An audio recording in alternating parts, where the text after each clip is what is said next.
अस्सलाम वालेकुम क्लास। आज हम नेक्स्ट अपना जो टॉपिक है वो स्टार्ट करेंगे, जो कि है लाइकेंस। ठीक है, लाइकेंस हमने पढ़ने हैं कि लाइकेंस क्या होते हैं और इसकी एक स्पीशीज हम जो है ना वो देखेंगे, जो कि आपके पास फाइशिया है। ठीक है, सबसे पहले इसका जो जनरल इंट्रोडक्शन है वो देखते हैं। जनरल इंट्रोडक्शन में हम देखेंगे ये क्लासिफिकेशन इसकी क्या है, स्ट्रक्चर कैसे हैं, मतलब दिखने में आपके पास किस तरह के दिखते हैं, ये रिप्रोड्यूस किस तरह करते हैं, इकोनॉमिक इंपॉर्टेंस देखेंगे और इकोलॉजिकल इंपॉर्टेंस सिग्निफिकेंस जो आपकी लाइकेंस की वो देखेंगे। सबसे पहले लाइकेंस क्या होते हैं? ये जो ना पर्टिकुलर ग्रुप है प्लांट्स का, जो कि क्या बनाते हैं, कंपोजिट्स बनाते हैं। ठीक है, इनके बारे में बात करते हैं। ये किस तरह के होते हैं? थैलस शेप्स होते हैं। ठीक है, और थैलस शेप होते हैं दो डिफरेंट जो ऑर्गेनिजम्स हैं। ठीक है, उनकी एसोसिएशन जो होती है उससे बनते हैं। ठीक है, और उसमें जो मोस्ट कॉमन है वो आपके पास फंगस और एलजी। फंगस और एलजी का जो सिम्बियोटिक एक रिलेशनशिप बनता है, ठीक है, उसके रिजल्ट में आपके पास लाइकेंस बनते हैं। जो फंगस है इसको हम माइकोबायोन्ट कहते हैं, और जो एलजी है इसको हम फाइकोबायोन्ट कहते हैं। ठीक है, जो माइकोबायोन्ट है यानी कौन कौन से फंगस जो है वो इस एसोसिएशन में आते हैं, उसमें आपके पास एस्कोमाइकोटा और बेसिडियो माइकोटा, ये इन दो जो फंगस की क्लासेस है ना, इनमें ये लोग जो है ना इस एसोसिएशन में आते हैं, लाइकेंस एसोसिएशन बनाते हैं। ठीक है, मतलब सारे के सारे जो फंगस है वो लाइकेंस नहीं बनाते हैं, जस्ट ये दो दो आपके पास ग्रुप्स हैं। ठीक है, एस्कोमाइसिटीज़ और बायोबेसिडियोमाइसिटीज़, या एस्कोमाइकोटा बायोबेसिडियोमाइकोटा जो ग्रुप है ये आपके पास जो है ना इस एसोसिएशन में आते हैं। फाइकोबायोन्ट जो है ना वो ज़्यादातर आपके पास यूनिसेलुलर जो एल्जीज होते हैं इसको कहते हैं। ठीक है, यानी सिंपली अगर हम बात करें लाइकेंस क्या है, एक प्लांट है। ठीक है, जो कंपोजिट से बनते हैं, और इसमें आपके पास क्या होता है, ये एक थैलस होता है जो दो डिफरेंट ऑर्गेनिज्म से बनता है। एक आपके पास फंगस होता है और एक आपके पास एलजी होता है। फंगस इसमें कौन कौन से दो क्लासेस के हो सकते हैं, एक आपके पास एस्कोमाइकोटा और दूसरा बेसिडियोमाइकोटा है। ठीक है, एक रिजल्टेंट चीज़ आपके पास बनती है वो लाइकेंस होती है। अब मैं पहले ही बता चुकी हूँ, ये सिम्बियोटिक रिलेशनशिप में बनते हैं, यानी इनमें सिम्बियोटिक एसोसिएशन होती है। ठीक है, जिसमें आपके पास एक फोटोसिंथेटिक ऑर्गेनिज्म होता है। ठीक है, और दूसरा आपके पास क्या है, फंगस है। ठीक है, यानी आप ये दो आपको पिक्चर्स नज़र आ रही होंगी। ठीक है, तो आप देख सकते हैं ये रॉक है जिसके ऊपर लाइकेंस जो है ना वो ग्रो की हुई है। दूसरी तरफ जो आपके पास ये ग्रीन ग्रीन नज़र आ रहा है, इसने क्या किया हुआ है, फंगस ने जो लाइकेंस है इसको शेप दी हुई है। ठीक है, यानी फंगस क्या करता है, लाइकेंस को एक शेप प्रोवाइड करता है। ठीक है, और उनको जगह देता है। दूसरी तरफ जो एलजी है वो क्या करता है, लाइकेंस में फंगस को क्या करता है कि उसको फूड और न्यूट्रिशन देता है। ये दोनों एक दूसरे को क्या करते हैं, एक दूसरे को सपोर्ट करते हैं किसी न किसी वे में। ठीक है, जैसे कि अभी मैंने बताया एलजी क्या करता है, वो फूड प्रोवाइड करता है फंगस को। उसके अलावा कुछ जो लाइकेंस है उसमें एलजी जो है ना साइनोबैक्टीरिया हो सकता है, या ये नाइट्रोजन फिक्स कर सकता है। ठीक है, लाइकेंस मतलब में जो फंगस है, फंगस के साथ एलजी की कॉम्बिनेशन की जगह कौन सी कॉम्बिनेशन होती है, साइनोबैक्टीरिया की कॉम्बिनेशन होती है। यानी वहाँ पे एलजी नहीं होगा, साइनोबैक्टीरिया होगा, और वही काम जो एलजी करता है वो साइनोबैक्टीरिया करेगा। यानी एलजी क्या कर रहा था, उसको फूड प्रोवाइड कर रहा था, और ये जो है ना नाइट्रोजन फिक्स करके उसको प्रोवाइड करेगा। लाइकेंस क्या करते हैं, कॉलोनाइज होते हैं किसी भी जो सरफेस है जो उनको मिलती है। अब जैसे कि आप इस रॉक पे देख सकते हैं उन्होंने किस तरह फैल गया है, कॉलोनी बना ली। दूसरी तरफ भी आपको नज़र आ रहा होगा। ठीक है, तो ये क्या करते हैं, सरफेसेस पे पाए जाते हैं, इसलिए इसको हम क्या बोलते हैं, एपिफाइट्स बोलते हैं। ठीक है, या ये जो ट्री की कैनोपीज वगैरह होती हैं इसके ऊपर ही ग्रो करते हैं। ठीक है, दूसरी तरफ हम बात करते हैं सिम्बियोसिस क्या होती है। मतलब सिम का मतलब होता है टुगेदर, बायोसिस का मतलब होता है लाइफ। ठीक है, तो सिम्बियोसिस का मतलब ये होता है कि जब लाइफ मिलती हैं। सिम्बियोट्स वो ऑर्गेनिजम्स होते हैं जो इस सिम्बियोसिस के प्रोसीजर में इन्वॉल्व होते हैं। ठीक है, इसमें जो वर्ड्स हैं, हम कुछ वर्ड्स हमने पहले पढ़े हुए थे। ठीक है, एक आपके पास है होस्ट। ठीक है, वो ऑर्गेनिज्म ये लार्जर ऑर्गेनिज्म के जो कि जिसके अंदर जाके कोई भी दूसरा ऑर्गेनिज्म रहता है जो इसको यूज़ कर रहा होता है। ठीक है, एक इसमें हमने म्यूचुअलिज्म पढ़ी है, यानी जो बहुत सिम्बियोट्स है ना उसका एक दूसरे को बेनिफिट करना ज़रूरी है। ठीक है, कमेंसलिज्म होती है। कमेंसलिज्म का मतलब होता है कि एक जो है ना वो बेनिफिट ले और दूसरा उसको ना हार्म करे ना उसको बेनिफिट दे। ठीक है, मतलब क्या है कि एक जो ना वो दूसरे को कम्प्लीटली बेनिफिट कर रहा है, किसी न किसी तरह उसको बेनिफिट दे रहा है, मतलब फूड दे रहा है, शेल्टर दे रहा है, कुछ भी, ठीक है।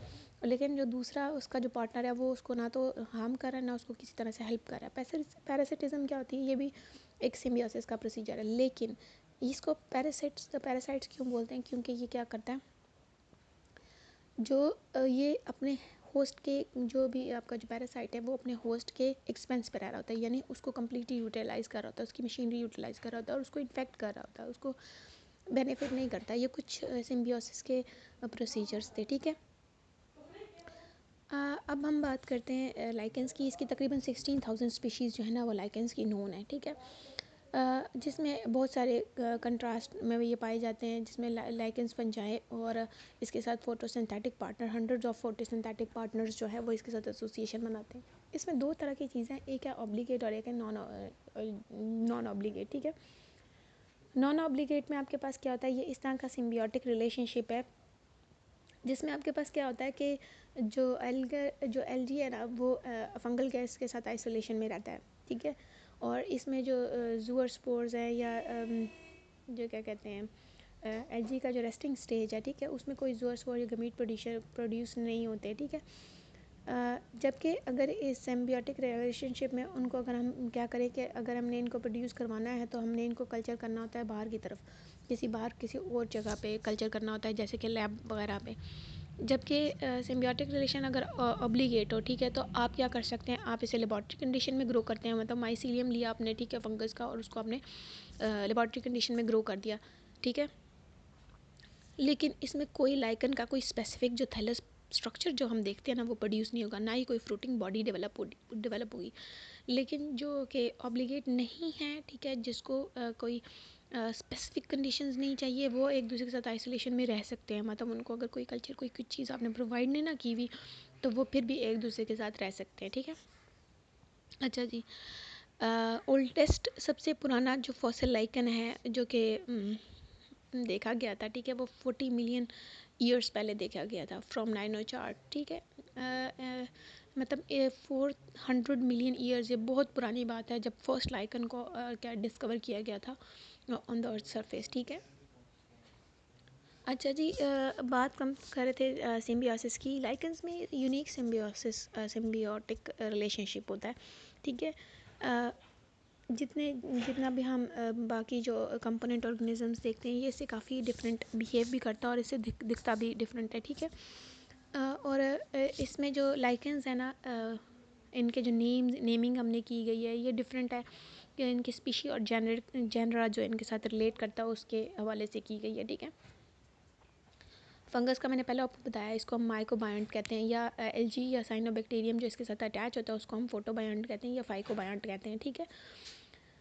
जो बॉडी होती है लाइकन्स की उसको हम वो थैलस होती है क्योंकि उसमें कोई रूट स्टेम और लीव्स नहीं होती। जिस चीज़ में रूट स्टेम और लीव डिफरेंशिएटेड नहीं होती उस चीज़ को हम, उस स्ट्रक्चर को हम थैलस स्ट्रक्चर कहते हैं।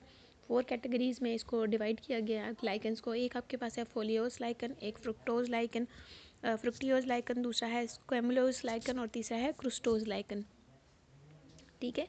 ये हम इंशाल्लाह अभी डिस्कस करते हैं। फोलियोस लाइकन में आपके पास है जेंथोरियम, ठीक है, पेराइटना।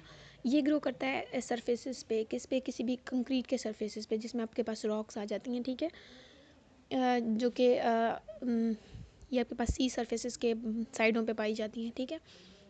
और उसके अलावा आपके पास कुछ जो आपके पास सरफेसेस हैं वो जैसे कि आपको ये फर्स्ट वाली डायग्राम नज़र आएगा ब्राइट ऑरेंज कलर के साथ ना, जो फंगल फ्रूटिंग बॉडीज़ है उससे इसने कवर किया हुआ है, ठीक है। तो ये क्या है कि इसके ऊपर ग्रो कर गई है, ठीक है। और ये जितना भी आपको फर्स्ट वाली डायग्राम में नज़र आ रहा है ये ऑरेंज कलर, ठीक है, ये सारा ये जो ऑरेंज कलर है ये किसकी वजह से इसमें पिगमेंट प्रोड्यूस होता है, ठीक है, लाइकेंस की सरफेस के ऊपर जिसको हम पैराइटिन कहते हैं, ठीक है। ये इस पिगमेंट की वजह से इसका सारा जो कलर है ये ऑरेंज हुआ हुआ है। अगर हम जो क्रॉस सेक्शन इसका देखें, माइक्रोस्कोपी करें तो आपको पता चलेगा जो ये वैसे ये इतना इंपॉर्टेंट चीज़ नहीं लेकिन आपको पता होना चाहिए, ठीक है। अगर हम फोटोसिंथेटिक जोन चेक करना चाहें तो वो जो है ना वो अलग ग्रीन बॉडीज़ आपको नज़र आएंगी, ठीक है। और दूसरी तरफ जो आपके पास जो कॉर्टेक्स है उसका जो बाहर वाली सरफेस है वो डेंसली पैक होता है फंगल सेल्स से, ठीक है। तो ये जो लोअर पार्ट होता है आपके थैलस का जो सबसे लोअर पार्ट होता है वो मेड्यूलिया है, ठीक है, जिसमें आपके पास एयर पॉकेट्स होती हैं, ठीक है। उसके अलावा एक थिन लेयर कॉर्टेक्स होती है। मैं जितने भी आपके फोलियोज लाइकन्स है, जैसे आपके जेंथोरिया, ये ऊपर हमने पेरिटाइना पढ़ा, ठीक है, नीचे आपके पास राइजीनिया सॉरी, ठीक है।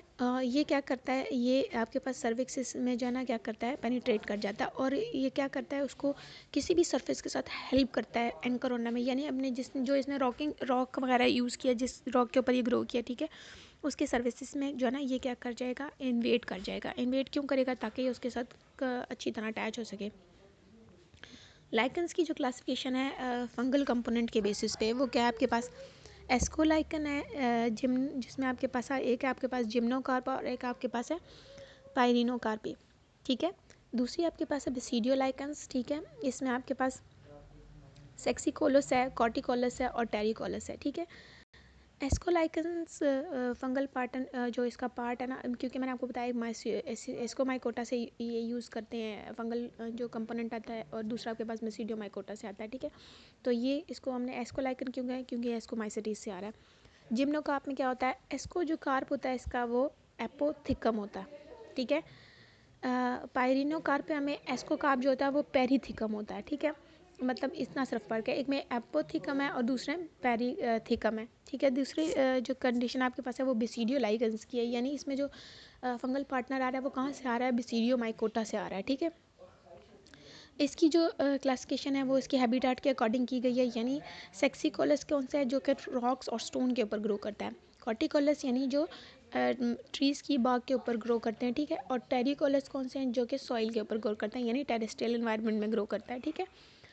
जनरल करेक्टरिस्टिक्स देखेंगे, लाइकन्स की जो शेप होती है वो इरेगुलर होती है, ठीक है, ग्रेश कलर होता है, क्योंकि ये थैलस है।